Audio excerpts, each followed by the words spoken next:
Olá, seja muito bem-vindo, seja muito bem-vinda a mais um episódio do Plenário. E hoje o nosso assunto é sobre o dia a dia da cidade, o que está bem debaixo dos nossos pés. A gente vai falar sobre sustentabilidade, a gente vai falar sobre saneamento e sobre limpeza urbana, dentre outros assuntos também. Quem está comigo é o secretário, vamos lá, secretário executivo de Saneamento e Limpeza Urbana da CEINFRA, Cifra. Giovanni Bruno Souto Marini. Ele é geógrafo, pesquisador, professor e é um apaixonado por planejamento urbano. Giovanni, seja muito bem-vindo, sinta-se à vontade, você está em casa. Obrigado, é um prazer estar aqui. Eu esqueci de falar de mais uma coisinha na minha biografia, que eu também sou vocalista de uma banda de hardcore aqui em Porto Velho. Sua cara. Muito tempo, já 25 anos de banda. Falta colocar isso aí na biografia. Verdade, eu não saberia se você É. não dissesse. Olha só, a gente falou agora, né, que você é geógrafo, professor, pesquisador, vocalista de uma Vocalista. banda, e agora você está à frente de uma das pastas, eu diria, mais desafiadoras da administração municipal.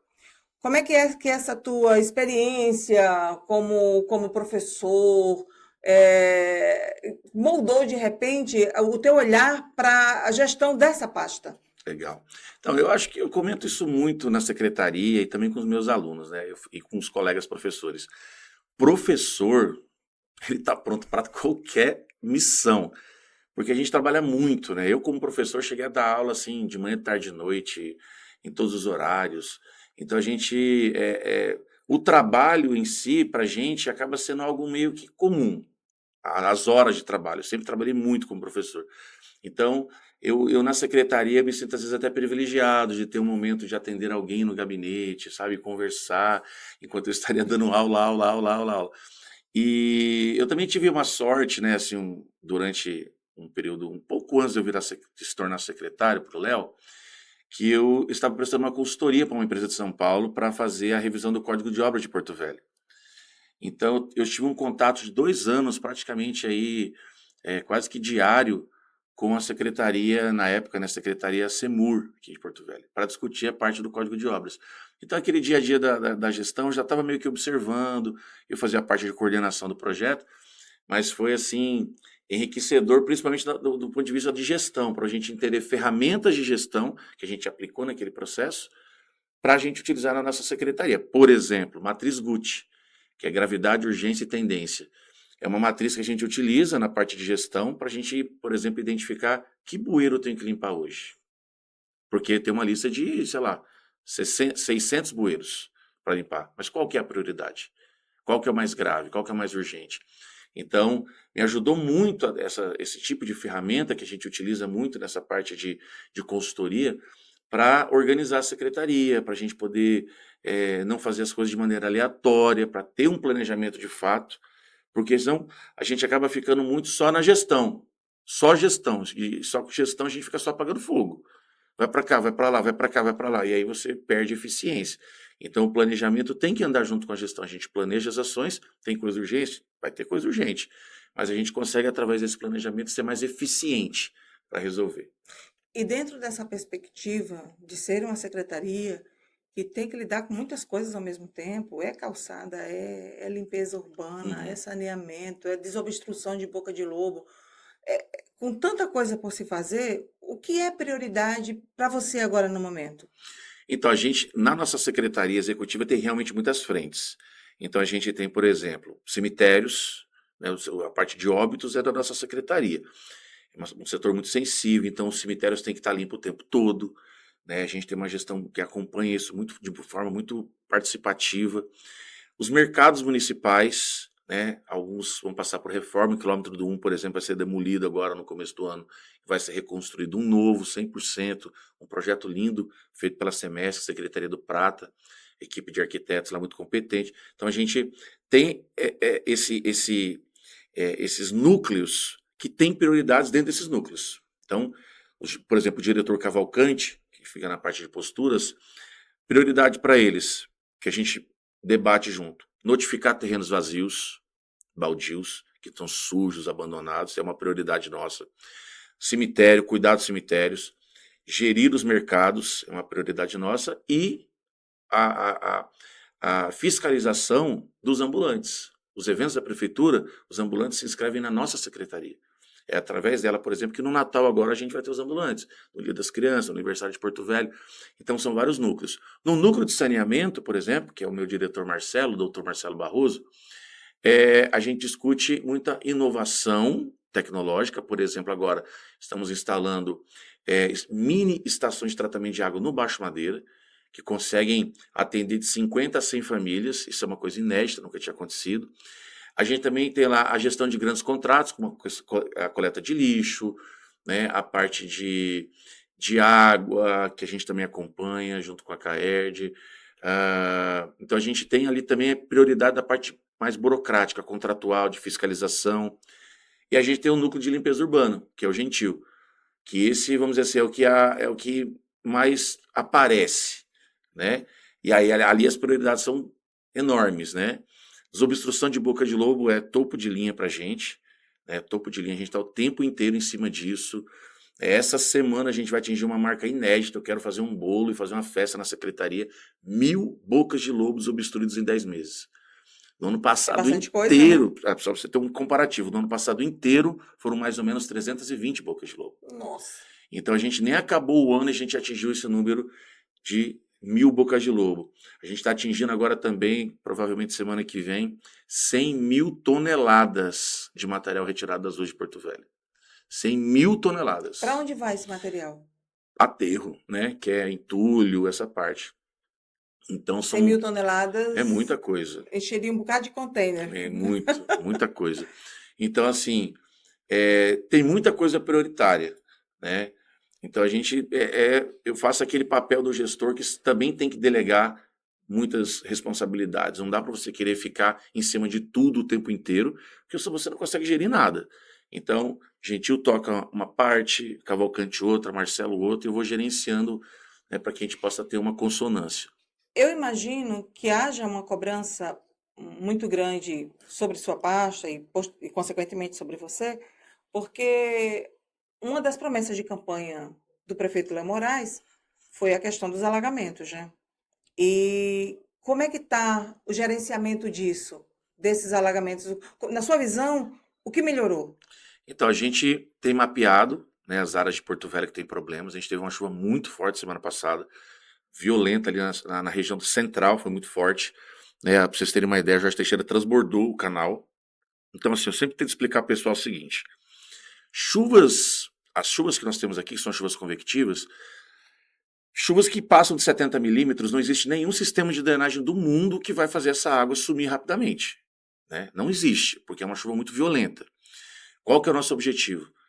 É que essa água consiga fluir. Isso não estava acontecendo. Você está um exemplo aqui clássico que todo mundo passava por ali. Jorge Teixeira com Dom Pedro, quase na frente da rodoviária. Ali tinha uma obstrução de mais de 10 anos. Muito mais. E ninguém fazia nada. E eu sempre falo isso para os meus diretores, para os meus gerentes. Eu falo, gente, isso aqui é que nem um restaurante. Um dia que a gente serviu comida mal feita, esquecem os outros 100 dias que a gente fez comida bem feita. Então a gente passa pela rua, vê entulho, vê lixo, é tudo mapeado. E imediatamente feito uma ordem de serviço para ser recolhido, para ser limpo. Claro que a gente não consegue atingir a cidade inteira de uma vez, mas a gente não tenta empurrar para debaixo do tapete os problemas, a gente encara os problemas. Então, no caso das drenagens, a gente sabe onde estão os principais pontos, esse é um que a gente resolveu, não alaga mais. Né? Uma chuva desse volume vai ter água, mas ela vai fluir. Estava 100% obstruída, a gente tirou 100 manilhas do canteiro central, para você ter uma ideia. Elas estavam 100% obstruídas, não passava nada. Hoje está fluindo. Então, chove, alaga, mas a água vai embora. A Rio de Janeiro, aquela região da Rio de Janeiro, ali é bem crítico, que ficou muito famosa, né, com o vídeo do Léo, que o prefeito foi lá e nessa última chuva, por exemplo, a lâmina de água ficou tipo com 5 centímetros e foi embora, drenou. Naquela esquina famosa, né? Naquela região ali do Agenor de Carvalho, de Nova Porto Velho, a gente tem basicamente obstrução em todas as bocas de lobo. Então a gente está fazendo na Rio de Janeiro, desobstruiu e refez ali a drenagem, né, naquela área. A gente tem feito também na Alexandre Guimarães, Concomitantemente a essa drenagem convencional, a gente tem instalado os jardins de chuva para tentar O que são amenizar. esses jardins de chuva, para quem não conhece? O jardim de chuva a gente pega uma vaga de carro, para você não afete muito o trânsito, né? Então ela tem mais ou menos de 2 por 5, mais ou menos isso. Pode variar dependendo da região. E a gente retira mais ou menos 80 centímetros, 1 metro do material que está ali embaixo. Tira aquele solo. E a gente coloca lá um material com uma granulometria maior. Cascalho, batacões, que são rochas, brita fina, uma manta geotêxtil, o solo em cima. Então o que acontece? Numa chuva de 100 milímetros, por exemplo, em 15 minutos ela vai conseguir captar 6 mil litros de água. Então se eu tenho uma esquina cheia de jardim de chuva, uma esquina convencional, eu tenho ali 48 mil litros que estão armazenados no jardim de chuva, que não estão indo para a rede convencional. E por que isso é importante quando a gente fala de Porto Velho? Porque Porto Velho tem em torno de 66% da cidade com menos de 1% de declividade. O que isso significa dizer? Para a água drenar, o ideal é entre 2% e 6%. Nossa. Então, 65% de Porto Velho tem menos de 1%. O bairro Igarapé, por exemplo, e não é à toa esse nome, Lagoa, Lagoinha, Cuniã, Igarapé, o bairro Igarapé tem uma declividade de 0,01. Então a água demora muito para sair. Então quando a gente faz um jardim de chuva, o que a gente está fazendo?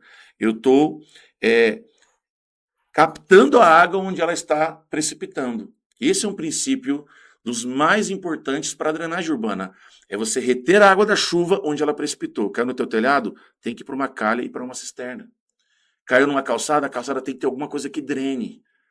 Então, essa é a ideia, é a gente tentar tirar essa sobrecarga do sistema convencional, que tem que ser feito, que tem que ser desobstruído, mas ele precisa também ter essa inovação, que a gente chama isso de infraestrutura verde, né? Está dentro das perspectivas mais modernas de urbanismo que a gente tem no planeta. E Porto Velho está nesse caminho, fazendo biovaletas também, que a gente pode ter uma depressão, tem uma margem, a gente vai fazer agora na Rio de Janeiro a biovaleta, que ela também, você tira o material, bota o material mais, uma granulometria maior para a água também ser armazenada. Então, são iniciativas que vão amenizando esse problema.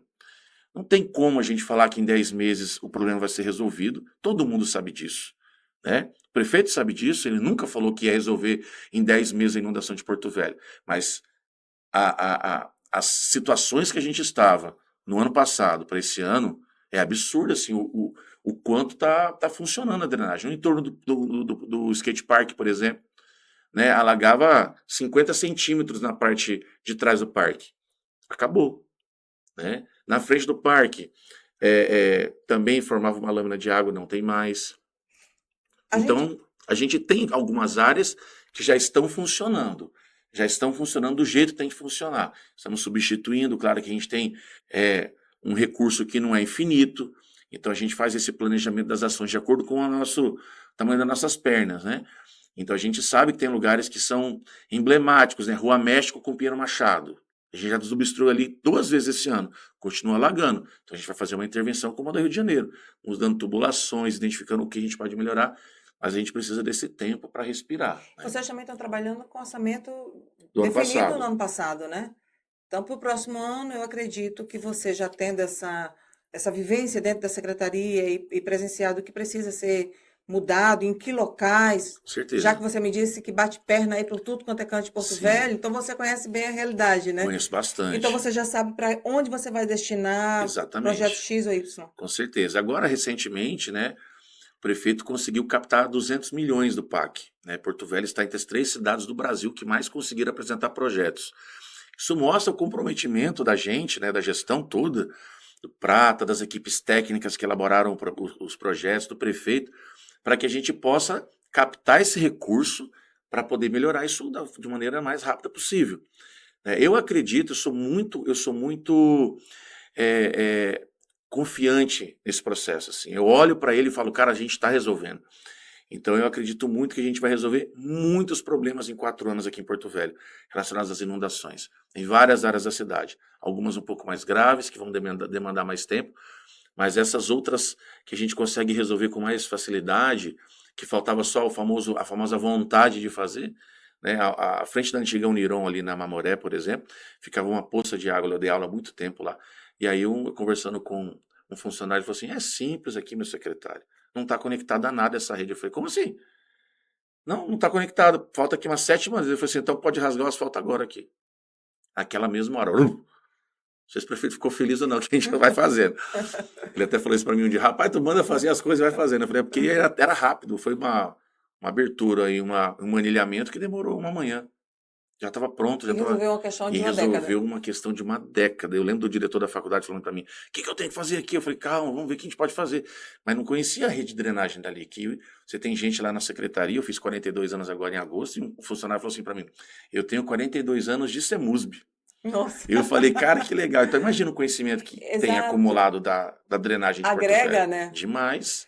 Existe alguma lei ou algum projeto municipal que discipline a questão de quem coloca entulho, o lixo nos locais Sim. inadequados? Por exemplo, eu acho que isso acaba, é consenso, né? Que é uma das questões que acabam piorando muito a questão dos alagamentos, gente. Sim. A gente chama esses locais em Porto Velho de locais viciados. O pessoal viciou em jogar lixo.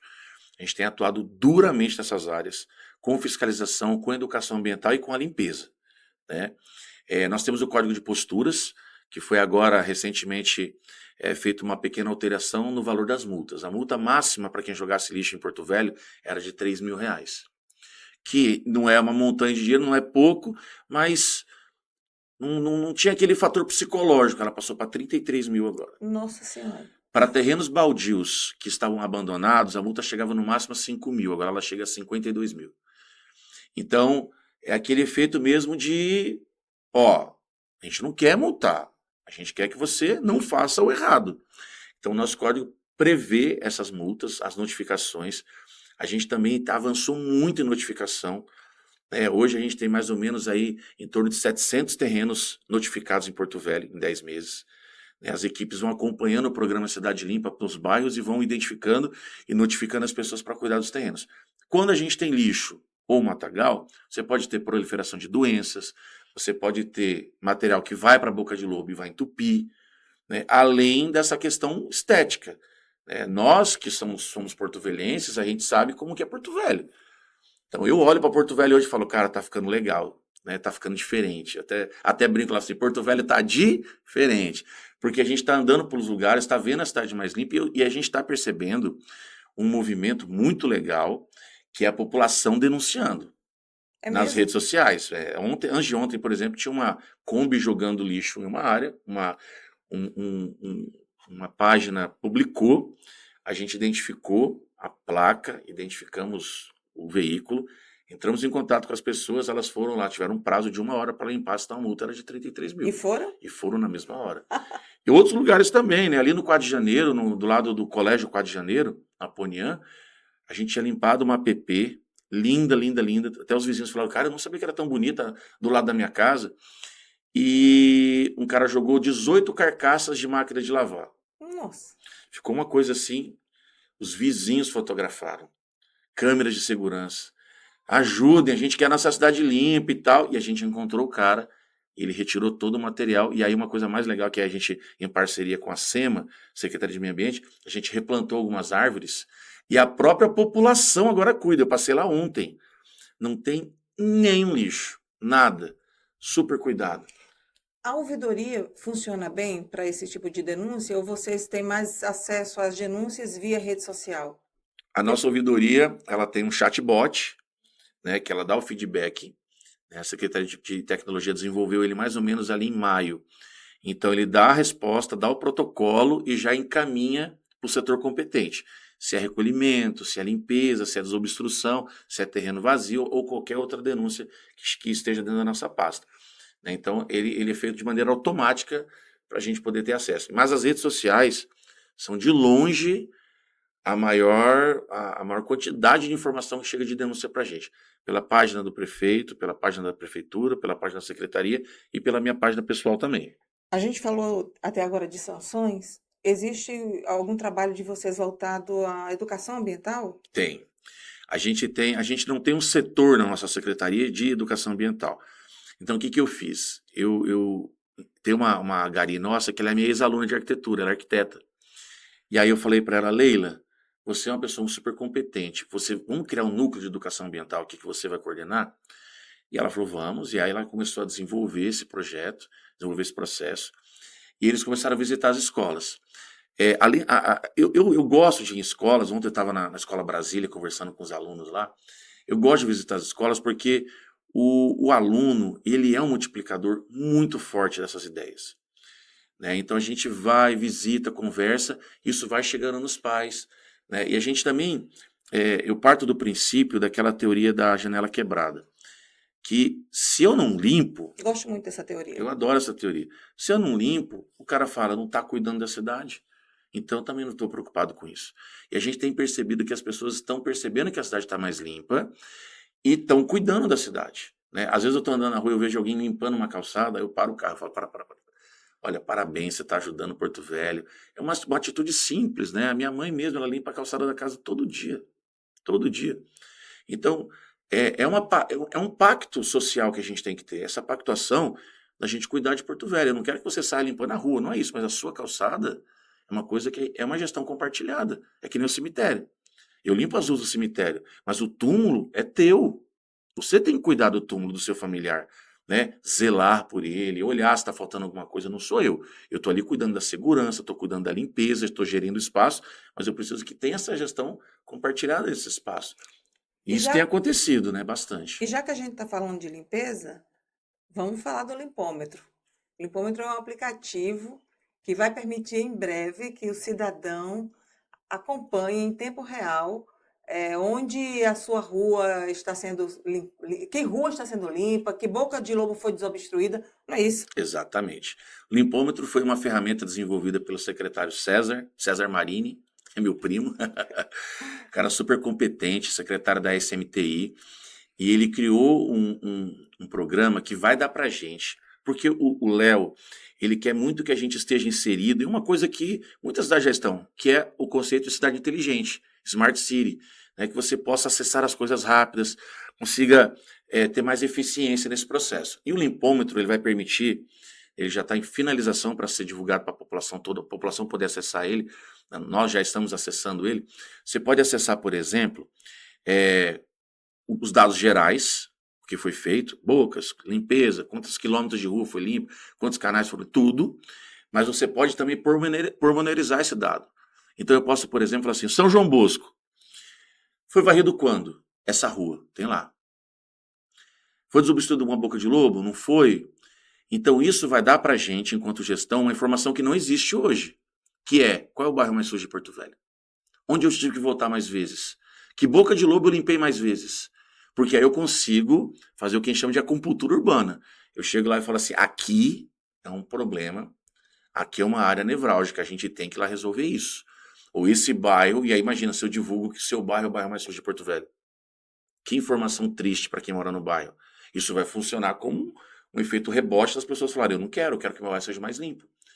E aí, lógico que outros dados começam a aparecer, né, indicadores de qualidade que não existem hoje. Por exemplo, onde tem mais dengue aqui em Porto Velho? Será que o ano que vem, quando a gente pegar esse dado, limpando a cidade como a gente está limpando esse ano, vai reduzir? Isso é um indicador de qualidade que a gente vai ter. De repente, até promove uma concorrência muito bacana entre os bairros. Uma Olimpíada. Olimpíada. Qual é o bairro que a gente vai ter que visitar menos vezes? Hoje a gente limpou em torno de 60% de Porto Velho, rua por rua. Né? A gente entra no bairro e faz ele inteiro, não pula nada, que já é uma questão inédita. Então, obviamente que até dezembro a gente não consegue chegar a 100%, mas o ano que vem a gente vai ter com certeza já voltado em lugares que a gente já limpou. Agora, esse limpômetro, ele vai permitir que o cidadão só veja ali que bairro está sendo, que rua está sendo limpa, que bueiro foi desobstruído, ou ele vai permitir também que o cidadão faça algum tipo de denúncia, de apontamento? Não. É só para acompanhamento? Ele vai acompanhar e a partir disso ele pode reclamar, né? Ó, tá falando que limpou minha rua, mas não limpou. Então, peraí. Será que o fiscal não acompanhou a limpeza? Então, vai servir também como uma grande ferramenta de gestão pública. O secretário disse que limpou aqui, mas não limpou. Então, vamos identificar o que está acontecendo. Então, vai ser aquela coisa da transparência na gestão. Né? É mostrar o que está sendo feito, evidenciar, dar publicidade para que as pessoas possam cobrar da gente. Eu li que a prefeitura tem instalado, cidade afora, os ecobueiros. Sim. O que eles são exatamente e como funciona? Então, a gente tem instalado os ecobueiros que são cestas dentro das bocas de lobo, né? Problema número 1. Cada boca de lobo de Porto Velho é de um tamanho. Não tem uma padronização. Isso é um problema. Isso é um problema. Isso é um problema. No centro da cidade elas são retangulares, estreitas. Na Zona Leste você tem boca de lobo lá de 1,5 por 1,5, 2 por 2, um negócio assim que é uma caixa d'água. Então, a gente identifica as que a gente consegue utilizar o material que a gente tem para encaixar e monitora para saber o quanto que a gente está tirando de lá. Esse ecobueiro, a gente está agora em discussão junto com a Endur, com o presidente Bruno Holanda, para a gente adquirir o bueiro com sensor. Isso já está em processo, já está tramitando, que é o bueiro inteligente, Isso que eu ia te perguntar. que ele vai indicar para a gente com o sensor dizendo esse bueiro está cheio. Então a gente vai lá e limpa ele. E aí também vai ser outra ferramenta também dentro da Smart City que a gente vai ter um indicador de qualidade, né? Porque eu vou saber qual bueiro que está sujando mais na cidade. E também o indicador do volume de lixo que chega De até lá, volume, né? tipo de lixo, né? É um lixo contaminante, é um monte de marmita, aí tem um restaurante do lado. Eu já vou cobrar dele? Ó, cara, você que está fazendo isso, né? Enfim, vai ser um grande indicador que a gente tem para melhorar a gestão. E as ecobarreiras? As ecobarreiras foi uma ideia muito legal que a gente desenvolveu junto com o Renato Musolon, da agência, e o engenheiro Emanuel, em que a gente cria uma barreira com garrafas vazias, tanques vazios, bota uma tela e aí ele segura esse material, para que ele não continue chegando, por exemplo, nas galerias, né, as travessias de via, porque elas acabam acumulando material ali. Então, quando a gente evita isso, a gente faz com que a drenagem flua de maneira mais natural possível. A gente está instalando 5 agora, barreiras em Porto Velho, tem uma na Zona Leste, Igarapé do Tancredo. A gente vai instalar agora várias aqui nos Igarapés do Belmont, que é essa parte ali do Aponian, do Flodoaldo. No centro, no Igarapé dos Tanques, vamos instalar também algumas. E também é aquela ideia da gente fazer as ecobarreiras, limpar, mantê-las limpas e também identificar que estão jogando, quem está jogando, o que volume é esse. Então a gente está sempre muito preocupado na gestão em identificar o problema, de onde está vindo, para a gente ir na raiz do problema. Porque não adianta eu ficar só varrendo a rua, só limpando a rua. Eu tenho que diminuir o lixo que está na rua, né? Esses lixos clandestinos e o que jogam dentro dos igarapés. A gente encontra de tudo, tá? Geladeira, TV, resto de carro, de tudo a gente já encontrou aqui nas limpezas. Por falar em lixo, esse é um tema sensível, delicado, que tem despertado aí inúmeras controvérsias. Como é que vocês estão trabalhando essa questão? Como é que tem fiscalizado tudo isso? Então, a gente tem uma comissão de fiscalização permanente só para coleta de lixo em Porto Velho. Então, são 10 fiscais que ficam permanentemente focados só nesse processo. O que a gente faz enquanto fiscalização? A gente identifica as rotas, todos os caminhões têm GPS, a gente fiscaliza os containers, tanto dentro do distrito sede, Porto Velho, quanto nos outros 13 distritos também. Então a gente tem coleta em todos os distritos do eixo da BR e no Baixo Madeira. Então os fiscais visitam periodicamente essas áreas para verificar como está sendo feita a coleta, de que maneira está sendo feita a disposição final, que tem que ser em aterro, não pode ser de qualquer maneira. E aqui em Porto Velho também. Lógico que nesse processo dessa briga judicial, de entra um, entra o outro, sai, vai, e a gente não tem ainda uma finalização desse processo, a fiscalização tem trabalhado de maneira mais intensa. Então, e também ela não trabalha no horário comercial, ela trabalha em todos os horários. A fiscalização está de madrugada, está de manhã, está sábado, está domingo. É uma fiscalização realmente muito, muito forte. E qual a nossa principal preocupação? Nossa principal preocupação é que a coleta seja feita de maneira adequada, né? Regular e adequada. E por isso, ela está sendo regularizada nesse momento. Ela ainda não está totalmente regularizada. Qual a área mais sensível assim? Olha, condomínios, porque é um volume muito grande em um ponto específico. E algumas ruas a gente percebeu que não foi feita a coleta, a empresa é notificada. A fiscalização ela não se exime da responsabilidade, ela notifica, ela multa. Então tudo isso é feito com muito cuidado para que a gente possa ter a legalidade, né, no processo e a preocupação em deixar a cidade saneada. Mas é uma transição, e sempre que tem transição a gente sabe que os problemas estão acontecendo. Então hoje teve inclusive reunião da comissão de transição para que a gente possa estar realmente a par e fazer esse processo funcionar, porque prejudica muita gente. Se o lixo está na rua, você tem mau cheiro, você tem proliferação de doenças. Então a gente tem, o Cidade Limpa está aí para isso, de repente a coleta de lixo não está funcionando, então tem que estar tudo funcionando para a gente ter uma Porto Velho melhor. Mudando de assunto, em março desse ano, a sua equipe esteve lá em Ariquemes para conhecer as experiências de compostagem, coleta seletiva. Quais dessas experiências vão chegar aqui a Porto Velho? Então, essa foi uma experiência muito legal.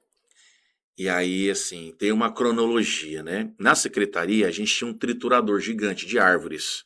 Não é de galho, não, é de árvore, um triturador enorme, que estava Inativo. jogado ao léu, nunca foi utilizado.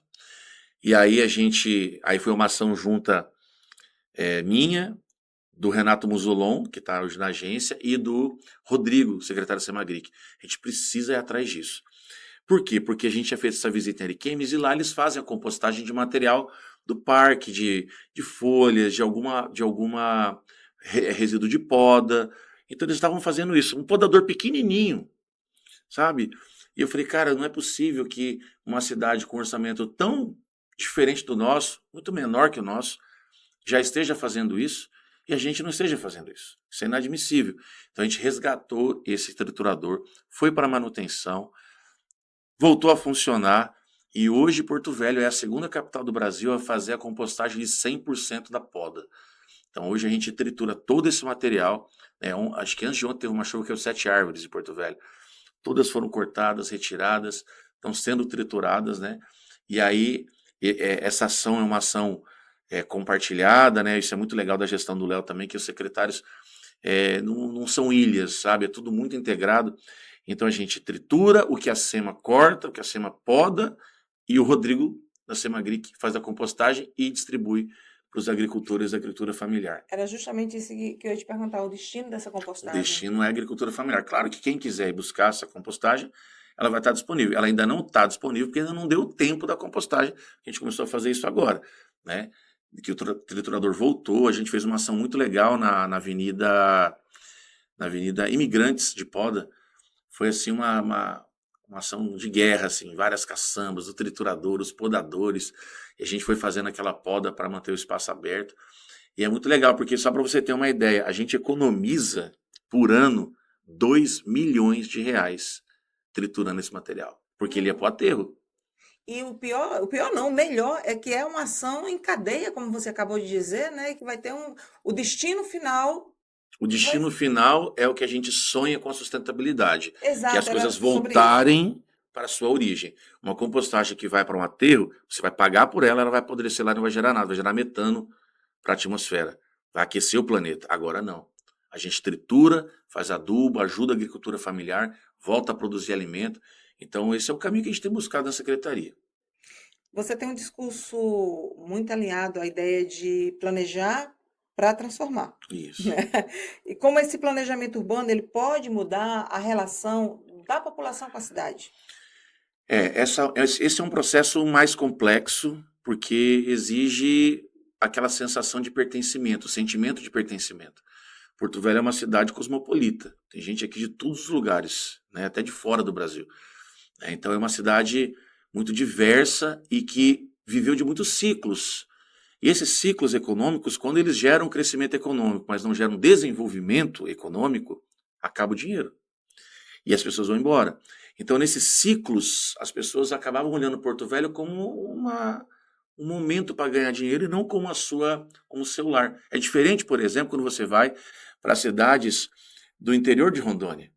Né? Quando você visita Ariquemes, Cacoal, você percebe as pessoas não jogam lixo no chão, limpa a calçada, cuidam, olham, reclamam. Olha, Né? vou te falar uma coisa, te cortando, mas uma experiência que eu vivi muitos anos atrás Uhum. e que eu aprendi, nunca mais esqueci. Eu estou falando do ano 2002. Certo. Eu trabalhava em Vilhena, numa rádio chamada Rádio Planalto. E eu estava fazendo uma cobertura de um evento que eu não recordo qual. Estávamos eu e um outro repórter chamado Túlio. E aí eu precisava, naquela época a gente usava orelhão Sim. para ligar para a rádio, para poder relatar o que estava acontecendo em tal lugar. Eu era rádio repórter. Aham. E daí, em determinado local, eu liguei, em determinado momento eu liguei e falei, ó, tô ligando para falar isso. Só que para sair do local que eu estava para o orelhão, eu saí cortando por dentro do local que estava plantado, jardinzinho assim. Não seguia a calçadinha. Aham. Aí eu levei uma tremenda, um Uma tremendo puxão de bronca. um bronca mesmo do Túlio. Ele era curitibano. E Curitiba, a gente sabe que tem uma política toda voltada aí para a preservação, tudo, a educação ambiental. E eu nunca mais esqueci. Até hoje, quando eu vou para determinado local, na faculdade mesmo, vou para a Uni, eu procuro ir pela calçadinha, É.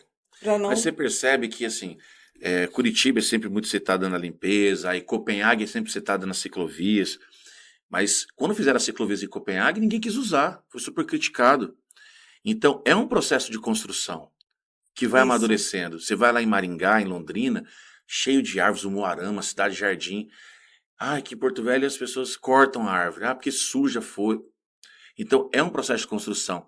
Então, o planejamento urbano, ele isso é uma coisa que eu também sou repetitivo em sala de aula com os alunos sobre isso. Eu falo, planejamento urbano não é o Léo Moraes, o Giovanni Marini e eu. Não, é o contrário.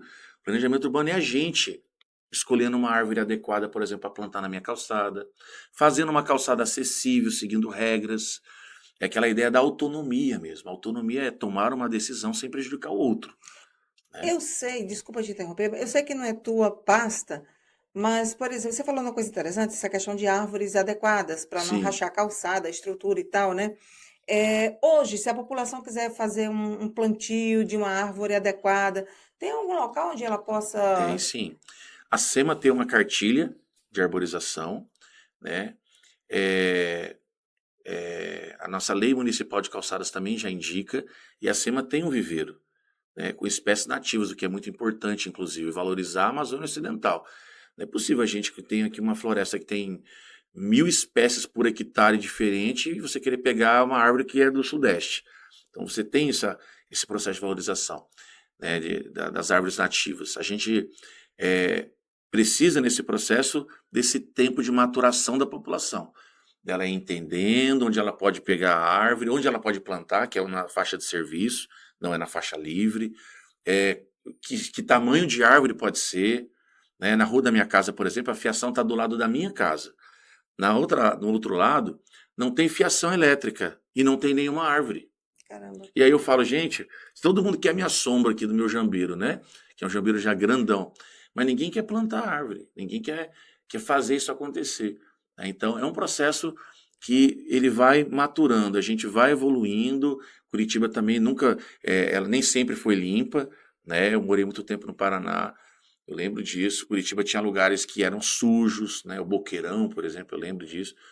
Então, é um processo que vai amadurecendo, a população vai despertando. Eu vejo hoje, com toda sinceridade, Porto Velho melhorando, as pessoas tomando mais consciência. Essas denúncias, para mim, é um termômetro, sabe?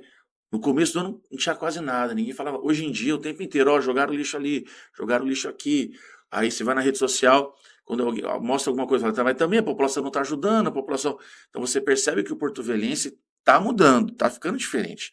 Então isso vai ajudar. E o planejamento urbano vai começar, ele começa a perceber que ele faz parte do planejamento urbano, de criar a cidade, e o pertencimento vai vir inevitavelmente desse processo. Essa aqui é a minha rua, essa é a minha calçada, não é outra, é a minha. Então eu tenho que cuidar. Não adianta eu jogar na frente da minha casa um lixo, né? Eu tenho um vizinho próximo da minha casa que a frente da casa dele é uma coisa horrorosa. Eu falei, eu teria vergonha de ter uma frente da minha casa cheio de mato, com sujeira, né? Então, é um processo que a gente vai vencer. Eu tenho muita confiança que isso vai acontecer em Porto Velho. E com a educação ambiental, então, Vai tudo evoluindo, vai evoluindo. A gente tem um quadro aqui de ping-pong, certo? resposta rápida. Vamos lá. Vamos lá. A gente já está se encaminhando para o final do podcast. Aham. É, te adianto que foi super prazeroso para mim essa conversa, Para mim tá? também. Vamos lá. Um ponto de Porto Velho que você sonha ver completamente transformado. Eu sei que tem muitos, mas é um. Eu estou tentando pegar um assim bem significativo. Eu diria skate park. Um projeto da CEINFRA que você tem orgulho de estar colocando em prática, da Secretaria de... O triturador. Eu fiquei muito feliz com ele porque é um projeto muito legal. Um desafio que ainda tira seu sono.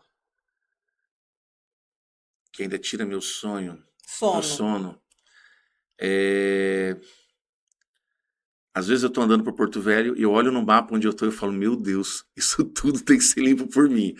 Então o desafio é o tamanho, né? 34 mil quilômetros quadrados de município, É vários muito distritos. grande. Isso me tira meu sono. Uma palavra que define o futuro de Porto Velho para você. Que define o futuro, eu acho que é compromisso. E para fechar, uma frase que resuma o que significa cuidar da cidade. Uma frase. Eu gosto muito de uma socióloga canadense que trabalhou muito com cidades. É uma frase muito simples, mas que ela reflete muito o que eu penso de cidade, que é gente atrai gente. Gente atrai gente. Então, qual é o significado disso? Uma praça bem cuidada atrai gente. Uma praça mal cuidada afasta as pessoas. Então, uma cidade pensada para as pessoas precisa que os espaços sejam convidativos, precisa que esses espaços sejam humanizados. Então, essa frase dela, que a gente usa muito na arquitetura, que é gente atrai gente, é só a gente lembrar, por exemplo, da Praça 22 de Dezembro, na frente do IFRO. Era um terreno vazio. E uma vez eu perguntei para o aluno, o que você conhece aqui? Conheço, moro aqui, professor. Qual a principal diferença? Ele falou assim para mim, agora tem gente. Antes não tinha. Então, acho que a frase que define bem é gente atrai gente. Que bacana. Bacana essa... Né? Jane Jacobs é o nome É, da socióloga. anotado para quem quiser pesquisar a respeito. Isso. Olha só, Giovanni, muito obrigada por se dispor a vir até aqui, por falar de forma tão clara e técnica também, mas necessária, o que está sendo feito, o que ainda vai ser feito, né? Isso é muito importante para a cidade, para que ela se torne mais limpa, mais organizada, né? Isso faz bem para essa sensação de pertencimento para todo mundo. Eu gostaria que você falasse aí suas Considerações. considerações finais. Então, eu sempre fico muito feliz de poder falar do nosso trabalho, de poder falar para a população. Né? O podcast tem um alcance enorme, pode chegar em qualquer lugar do mundo. Então, é mostrar Porto Velho, né? E assim, a gente já é uma. Eu sou um cara que, por ter banda, por gostar de gente, né? Por ser professor, eu gosto muito de falar, né, do que a gente está fazendo, de poder divulgar isso. E é uma coisa da gente também estar tá mostrando o trabalho e a transparência, né, da gestão do prefeito Léo Moraes. E dizer para você que eu estou à disposição, eu adorei o bate-papo. E se precisar de a gente falar mais 2 horas, eu também estou disponível. Olha que a gente vai precisar no futuro. Especialmente quando tiverem novas ideias que você esteja aplicando, né, novos projetos nascendo, você querendo falar sobre Pode isso, deixar, vou trazer. portas abertas, tá? Olha só, e você que acompanha, o plenário volta no próximo sábado com mais uma conversa sobre a cidade, sobre os assuntos que dizem respeito a você, que dizem respeito ao desenvolvimento do município e da nossa Amazônia também. Você acompanha esse episódio nas redes sociais, no YouTube do Rondônia ao Vivo e também do plenário.